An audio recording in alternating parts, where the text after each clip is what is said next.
하나님 말씀 사사기 17장 1절에서 13절 말씀입니다. 사사기 17장 1절에서 13절 말씀.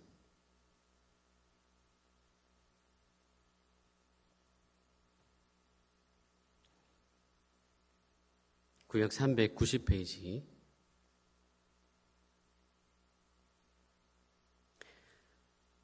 한 절씩 교독하겠습니다.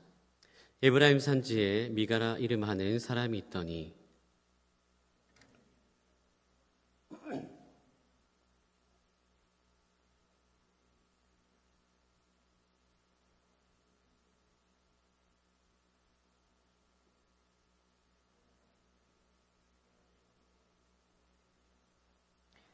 미가가 은 1,100을 그의 어머니에게 도로 주매 그의 어머니가 이르되 내가 내 아들을 위하여 한 신상을 새기며 한 신상을 부어 만들기 위해 내 손에서 이 은을 여호와께 거룩히 드리노라.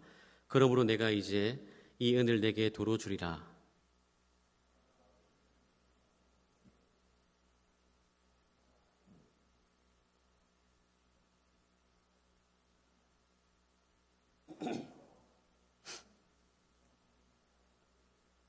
그 사람 미가에게 신당이 있으므로 그가 에봇과 드라빔을 만들고 한 아들을 세워 그의 제사장으로 삼았더라.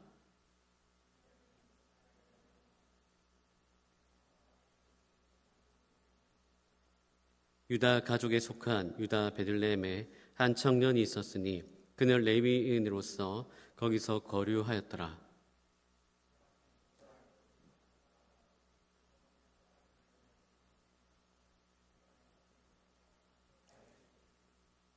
미가가 그에게 묻되 너는 어디서부터 오느냐 하니 그가 이르되 나는 유다 베들레헴의 레위인으로서 거류할 곳을 찾으러 가노라 하는지라.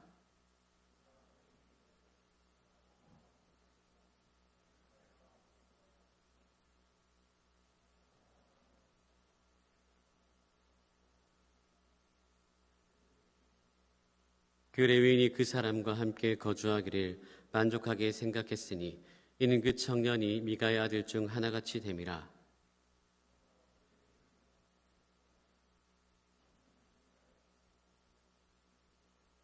함께 읽겠습니다. 이에 미가가 이르되 레위인이 내 제사장이 되었으니 이제 여호와께서 내게 복 주실 줄을 아노라 하니라. 아멘.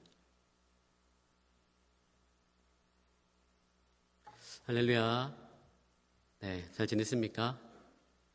네, 우리 축복하겠습니다. 축복합니다. 사랑합니다.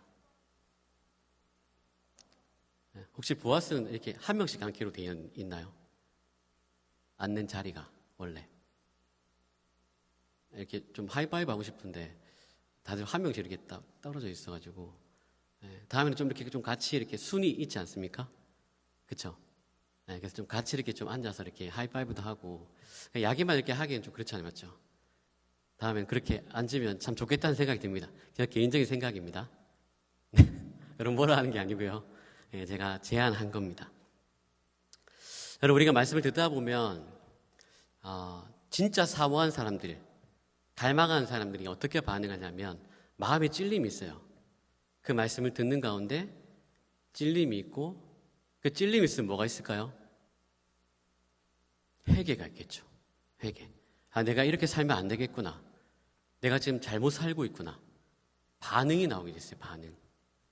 그런데 예배에 대한 기대감 없고 사모함 없는 사람들은 어떻게 있죠? 그냥 가만히 있다 가는 거예요. 그것만큼 여러분 불쌍한 사람이 어디 있습니까? 왜냐하면 우리가 이곳에 모인 이유가 뭐죠? 하나님을 만나기 위해서죠.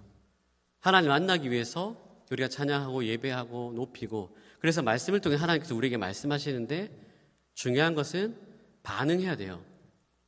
그 말씀에 귀를 기울이고 내가 영적으로 지금 깨어 있는지 하나님과 깊은 교제함이 있는지 말씀이 들리고 있는지 들리지 않는다면 여러분 진짜로 회개해야 됩니다.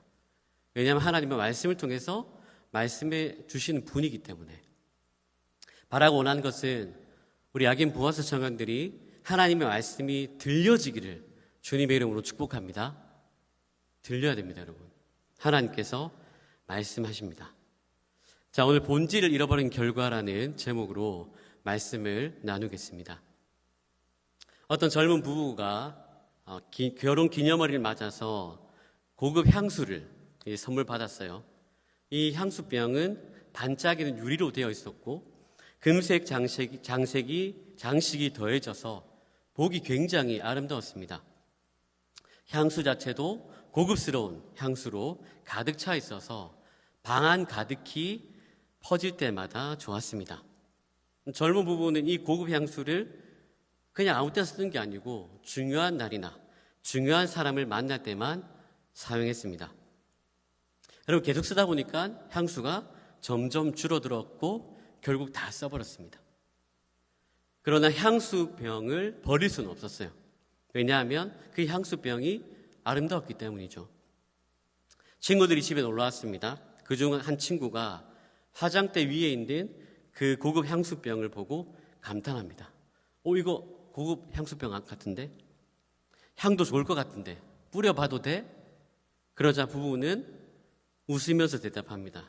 향은 좋은데 향기는 안 나. 왜냐하면 그 향수를 다 써버렸기 때문에. 그러다 친구는 실망하면서 이렇게 대답합니다. 너무 아쉽다. 겉은 화려한데 향이 없으니까 별 의미가 없다. 여러분, 이 이야기가 주는 교훈이 무엇일까요? 이 이야기가 주는 교훈. 이 향수병이 아무리 고급스럽고 아름다워 보여도 그 안에 향수가 없다면 그 향수병으로서의 가치를 잃어버린 것입니다. 겉으로만 남는 이 향수병은 그냥 장식품일 뿐입니다. 우리의 신앙도 마찬가지입니다. 겉모습은 경건해 보이지만 하나님이 없다면, 하나님이 없는 신앙은 껍데기라는 것이죠.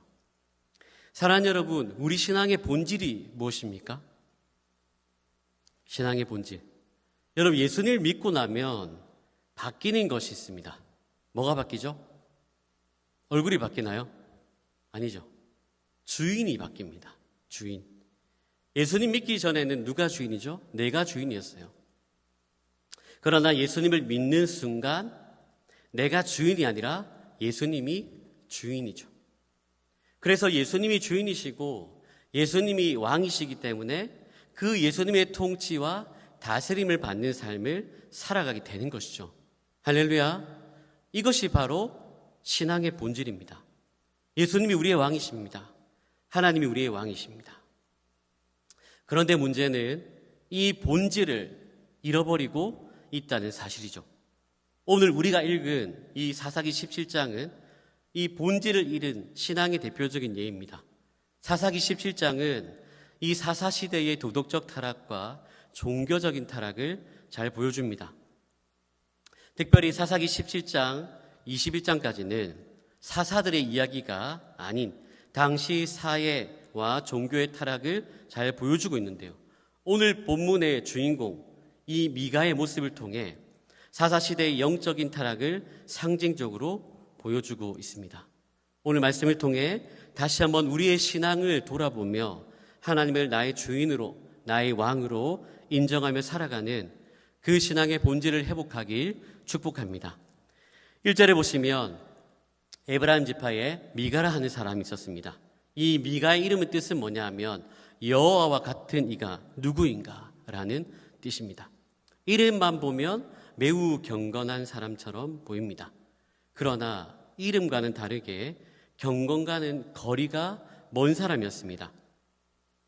왜냐하면 나중에 살펴보겠지만 이 미가는 어머니의 돈을 훔쳤고 우상을 섬겼기 때문입니다. 도덕적으로 신앙적으로 타락한 삶을 산 것이죠. 좀 더 구체적으로 살펴보겠습니다. 2절에 보면 미가의 어머니가 돈을 잃어버렸습니다. 액수는 은 1100세겔이죠. 이 고대 이스라엘에서 은 1세겔은 약 11.4g으로 일반 노동자의 약 4일치 품삯에 해당됩니다.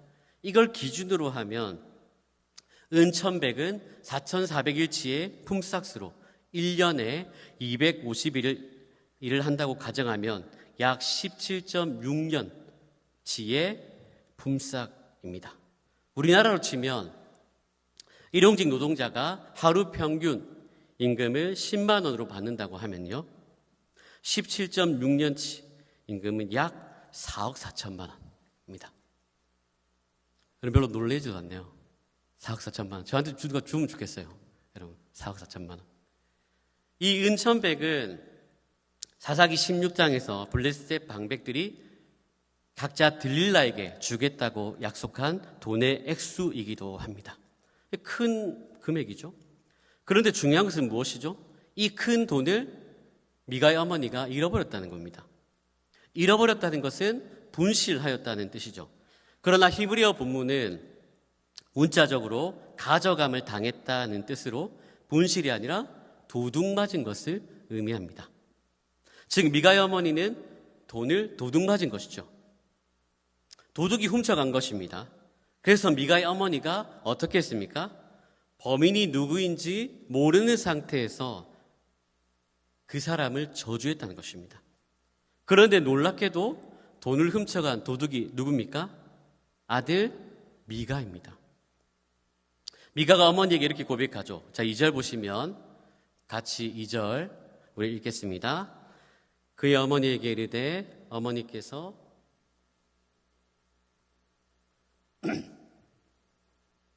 보소서 그 은이 내게 있나이다. 내가 그것을 가져갔나이다 하니. 아멘. 여러분, 미가가 어머니의 돈을 훔쳤는데 어머니가 그 사람을 저주하는 것을 들었어요. 내 귀에도 말씀하셨더니, 이것을 듣는 사람의 반응까지도 함축적으로 표현하고 있는 표현으로 히브리어에서 귀는 청각, 기관으로서의 귀를 뜻합니다. 또한 들음과 순종 등의 상징적인 행위를 뜻하기도 하고 듣는 사람의 반응과 이해를 나타내기도 합니다. 그러므로 내 귀에 말씀하셨다는 것은 미가의 어머니가 퍼붓는 그 저주의 맹세를 듣고 아들 미가가 마음이 찔리고 견딜 수 없었다는 것을 의미하는 것이죠. 미가의 어머니는 여호와의 이름으로 저주를 했을 겁니다. 지금 미가는 어떤 상태죠? 굉장히 두려운 상태죠. 그런데 이 두려움은 어떤 두려움입니까? 어머니의 저주로 인한 두려움이죠. 어머니가 저주한 대로 저주받겠다라고 생각을 한 것입니다. 그래서 어머니한테 솔직하게 자백을 한 것이죠. 여러분, 미가가 자신의 어머니의 돈을 훔친 것을 통해서 우리가 깨달을 수 있는 것이 무엇일까요? 하나님을 두려워하지 않고 돈을 탐내며 돈을 사랑하는 사람이었다는 것입니다. 하나님이 주인이신데, 하나님이 왕이신데 이 본질을 잃어버린 것이죠. 여러분, 미가의 주인은 누구입니까? 하나님일까요? 아닙니다. 돈입니다. 여러분, 돈에 사로잡히거나 돈을 사랑하고 돈의 노예가 되면요, 사람 전체가 돈으로 보여요. 사람을 인격으로 보지 않고 돈으로 보게 됩니다. 그래서 그 돈을 차지하기 위해 살인을 범하기도 하죠. 돈이 주인이 되니까, 돈에 사로잡혀 버리니까 자식된 도리를 버리면서까지 돈을 선택합니다. 여러분, 그런데 미가가 이렇게 된 것은 누군가의 영향을 받았습니다. 미가가 어머니의 돈을 훔쳐서 자백을 합니다. 그렇다면 미가의 어머니는 어떻게 반응합니까? 2절 보시면 그의 어머니에게 이르되 어머니께서 은천백을 잃어버리셨으므로 저주하시고 내 귀에도 말씀하셨더니 보소서 그 은이 내게 있나이다. 내가 그것을 가져갔나이다 하니 그의 어머니가 이르되 내 아들이 여호와께 복받기를 원하노라 하니라. 아멘. 여러분, 이상하지 않습니까? 이런 상태에서 어머니가 어떻게 해야 되죠? 미가를 때려야 됩니다. 혼내야 돼요. 근데 여러분, 미가의 어머니 어떻게 합니까? 자신의 저주를 축복으로 바꿔버립니다. 자신이 원하는 대로 하나님 말씀을 자의적으로 해석해버린 것이죠. 미가의 어머니가 말한 저주와 축복은 죄인을 저주하시며 하나님의 뜻에 순종하는 사람에게 복 주시는 여호와를 경외하는 것과는 아무런 상관이 없어요. 자의로 행한 이 저주와 축복에 여호와의 이름을 붙인다는 것은 여호와의 이름을 망령되게 부르는 죄를 범하고 있는 것이죠. 그렇다면 미가의 어머니가 저주를 축복으로 바꿔버린 이유가 무엇일까요? 단순하게 생각하면 자신의 저주가 아들에게 임할까봐 두려웠기 때문입니다. 저주가 임할까봐 재빨리 복으로 바꿔버린 것이죠. 여러분, 미가의 어머니는 어떤 사람입니까? 본질을 잃어버린 사람입니다. 여호와의 이름을 망령되게 부를 만큼 영적으로 어두운 사람이었으며 많은 은을 집에 쌓아 두었을 만큼 부자였고 재물을 탐하는 사람이었습니다. 즉 돈을 사랑하는 사람이었다는 것입니다. 그 어머니의 그 아들입니다. 아들 미가가 돈을 사랑한 것도 어머니의 영향을 받은 것이죠. 여러분, 자식이 잘못된 길로 가는데 가만히 놔두는 부모가 그 진짜 부모일까요? 때려서라도 바른 길로 인도하는 것이 부모의 역할입니다. 사랑하는 여러분, 하나님과 돈을 겸하여 섬길 수 있을까요? 아니요, 섬길 수 없습니다. 예수님은 누가복음 16장 13절에서 이렇게 말씀합니다. 함께 읽겠습니다. 집 하인이 두 주인을 섬길 수 없나니 혹 이를 미워하고 저를 사랑하거나 혹 이를 중히 여기고 저를 경히 여길 것임이니라. 너희는 하나님과 재물을 겸하여 섬길 수 없느니라. 아멘. 여러분, 하나님과 돈이라는 이 두 주인을 같이 섬길 수 없습니다. 한 사람이 두 주인을 섬길 수 없기 때문에 돈을 사랑하는 자는 믿음에서 떠날 수밖에 없다는 사실입니다.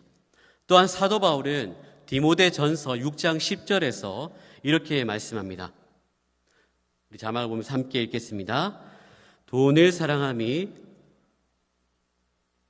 이것을 탐내는 자들은 미혹을 받아 믿음에서 떠나 많은 근심으로써 자기를 찔렀도다. 아멘.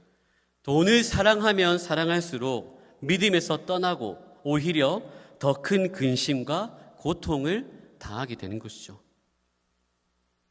여러분, 그렇다면 나는 지금 누구를 주인으로 섬기고 있습니까? 나는 지금 누구를 왕으로 섬기고 있습니까? 하나님이 아닌 돈이라면, 하나님이 아닌 성공이라면, 하나님이 아닌 명예라면 본질을 잃어버린 것입니다. 다시 한번 하나님 앞에 회개합시다. 돌이킵시다. 하나님이 은혜를 주실 줄로 믿습니다. 미가는 자신이 훔쳐갔던 이 은천백을 어머니에게 돌려줍니다. 그러자 미가의 어머니는 그 은을 여호와께 거룩히 드린다라고 말합니다. 그런데 그 목적이 뭔가 이상합니다. 그 목적이 무엇입니까? 3절 우리 같이 읽어볼까요? 읽겠습니다. 미가가 은천백을 그의 어머니에게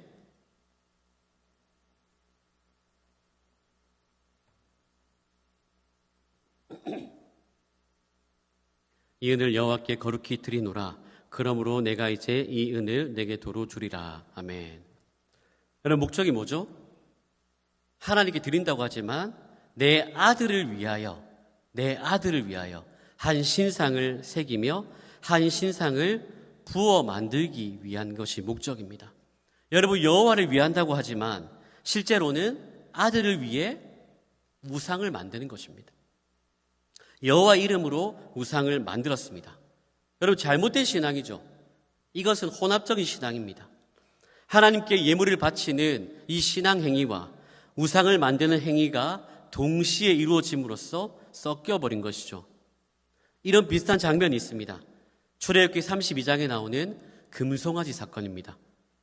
모세가 십계명을 받으러 시내산에 올라갔습니다. 하루, 이틀, 며칠 동안 계속적으로 모세가 내려오지 않았습니다. 백성들은 우리를 인도할 신을 만들어내라라고 아론에게 항의를 하죠. 결국 아론은 이스라엘 백성들의 금을 모아서 금송아지를 만들고 하나님을 섬기라라고 말하죠. 여러분, 혼합주의 신앙은 굉장히 위험하고 잘못된 신앙입니다. 미가의 어머니는 은 1,100개 중에 200개만 사용하여 우상을 만듭니다. 그리고 신상을 만들고 신당을 짓습니다.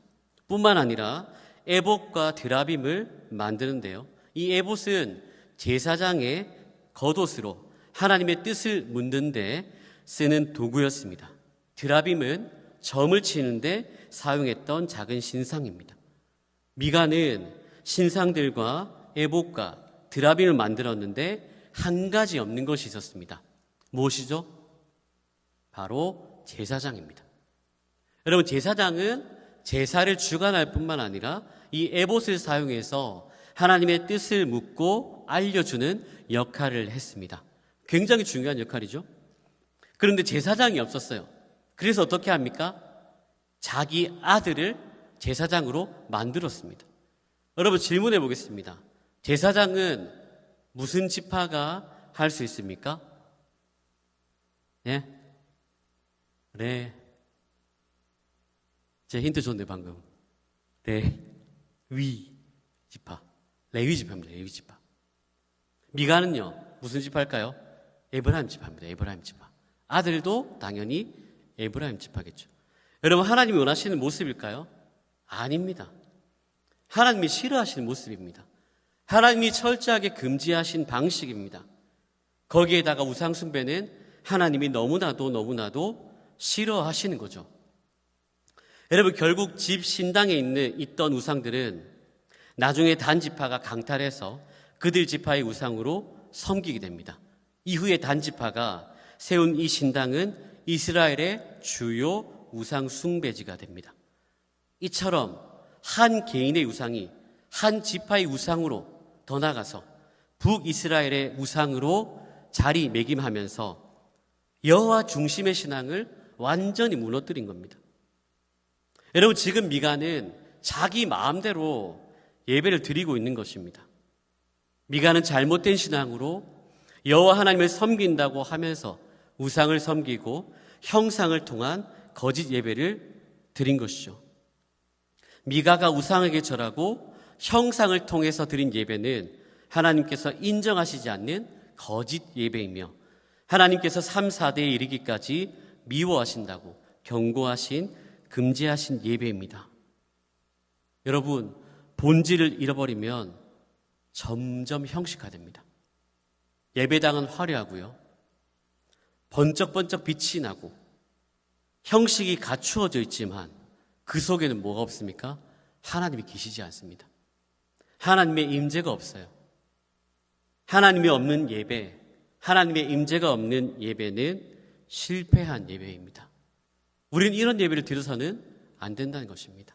하나님께서 원하시는 그 모습대로 우리는 예배해야 되는 것이죠. 여러분, 미가의 영적인 어두움은 사사시대 이스라엘의 신앙이 어떠했는지를 잘 보여주고 있죠. 여러분, 이것이 다가 아니에요. 레위 소년인 성직자도 타락하였습니다. 오늘날로 말하면 사역자입니다. 목회자도 타락했습니다. 한 레위 소년이 에브라임에 있는 미가의 집에 오게 됩니다. 9절에 보시면 미가는 레위 소년에게 묻습니다. 너는 어디서부터 오느냐?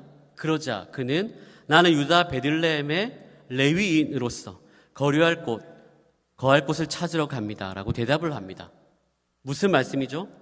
그는 자신이 생활하는데 도움이 될 수도 있지 않을까 해서 살 곳을 찾아다니고 있다는 것입니다. 여러분, 레위인은 개인적으로 움직이도 안 되고요, 다른 직업을 가져서도 안 되고, 그렇다고 아무 곳에서 사적으로 제사일을 담당해서도 안 돼요. 그럼에도 불구하고 베들레헴을 떠나 미가의 집에 찾아왔다는 것은 무엇을 의미하죠? 이전보다 더 나은 생활을 원한다는 것입니다. 더 풍족하고 더 누리고 싶은 것이죠. 즉, 현실에 만족하지 못하는 신앙을 보여주고 있는 것입니다. 원래 레위인은 가나안 땅을 분깃으로 받지 못했어요. 대신 이들은 성전 일과 율법을 가르치는 사명을 받았으며 이것을 통해 기업을 받는 자가 바치는 그 11조로 생계를 유지해야 했습니다. 오늘날로 말하면 교육자들은 교회에서 성도들이 내는 그 헌금으로 사례비를 받습니다. 그걸로 생활비를 감당하는 것이죠. 그런데 레위 소년은 이 현재의 삶에 만족하지 못하고 베들레헴을 떠났다는 것입니다. 이런 레위 소년에게 미가가 제안을 합니다. 10절입니다. 우리 같이 읽어볼까요? 10절. 미가가 그에게 이르되 네가 나와 함께 거주하며 나를 위하여 아버지와 제사장이 되라. 내가 해마다 은열과 의복 한 벌과 먹을 것을 주리라 하므로 그 레위인이 들어갔더라. 아멘. 여러분, 레위 소년은 이 미가의 제안을 어떻게 하죠? 받아들입니다. 제사장으로 세워준다고 합니다. 필요한 모든 것을 다 채워주겠다고 합니다. 명예도 부도 누릴 수 있다라고 생각한 것입니다. 여러분, 생각해 보십시오. 레위 소년이 진짜 하나님을 경외하는 사람이라면 미가의 제안을 받아들였을까요? 그렇지 않습니다. 왜냐하면 미가가 살고 있는 그 집은 우상들로 가득 차 있었고 미가도 우상을 섬기는 사람이었기 때문입니다. 그러므로 레위 소년의 관심은 하나님이 주신 사명이 아니라 개인적인 명예와 부에 관심이 더 있었다는 사실이죠. 여러분, 충격이지 않습니까? 결국 같이 살게 됩니다. 그러면서 미가가 임명을 하는데요. 12절 보십시오. 미가가 그 레위인을 거룩하게 구별하며 그 청년이 미가의 제사장이 되어 그 집에 있었더라. 여러분, 거룩히 구별된다는 것은 손을 가득히 채워 그 성직을 임명한다는 뜻입니다. 아론과 그의 아들들 역시 거룩하게 되는 것을 통해 최초의 제사장이 되었습니다. 그런데 우상을 숭배했던 미가가 아니 어떻게 하나님을 기쁘게 하는 역할을 하는 이 레위인들로 하여금 성직을 맡도록 시킬 수 있습니까? 대제사장이나 제사장이 아닌 다른 사람은 이 기름 붓는 일을 절대로 할 수 없습니다. 여러분, 그런데 더 충격적인 사실이 있어요. 레위 소년은 이 사실을 알고 있었다는 거죠. 이 사실을. 그렇다면 레위 소년은 자신을 제사장 삼으려는 이 미가의 제안을 오히려 거절하고 미가를 꾸짖고 책망해야 했습니다. 레위인은 백성들에게 하나님의 말씀을 가르칠 의무가 있었죠. 그런데 레위 소년은 어떻게 반응해요? 가만히 있었다는 거죠. 여러분, 진짜 심각하지 않습니까? 하나님의 말씀을 제대로 가르쳐야 하는 사역자가 명예와 부의 노예가 되어 오히려 우상 숭배하는 것을 도와주고 있는 이 모습을 보면서 하나님의 마음이 얼마나 아파하셨을까 라는 생각이 듭니다. 여러분, 사역자가 제대로 끼어있지 않으면, 영적으로 어두우면 공동체 망합니다. 망하는 것 한순간입니다.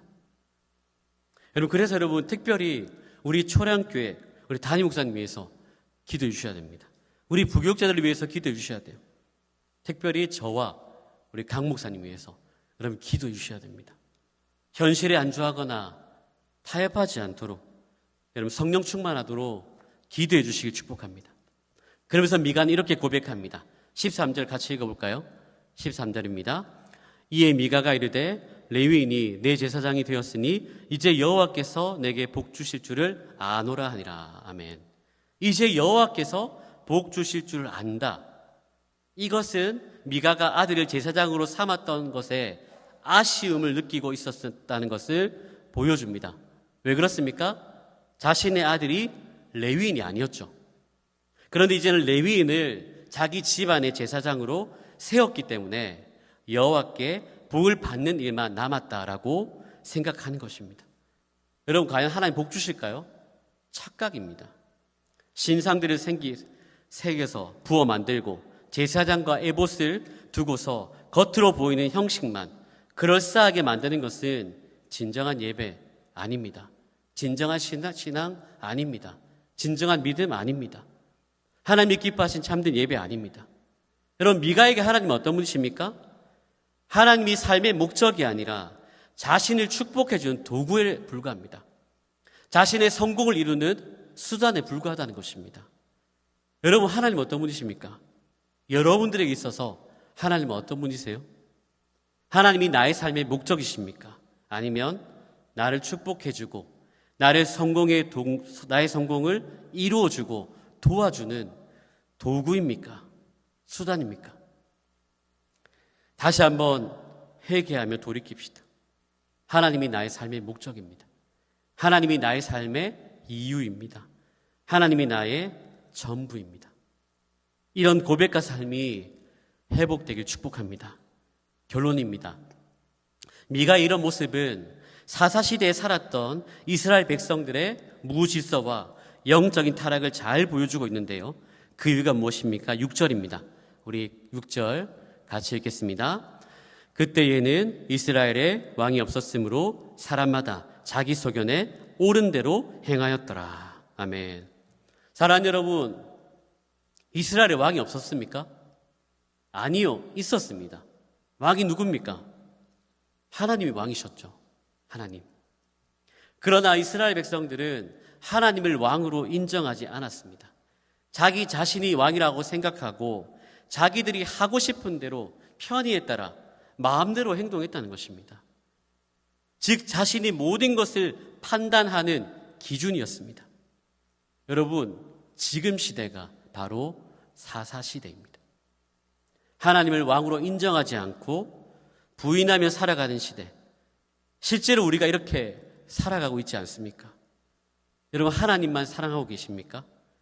하나님을 사랑하는 마음을 혹시 다른 것에, 우상에 빼앗기지 않았습니까?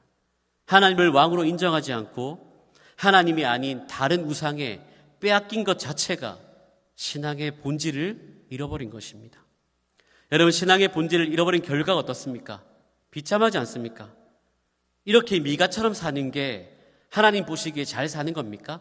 하나님이 자신 참된 예배자입니까? 아닙니다. 사도 바울은 여러분 우리에게 이렇게 말씀합니다. 로마서 12장 2절입니다. 같이 읽겠습니다.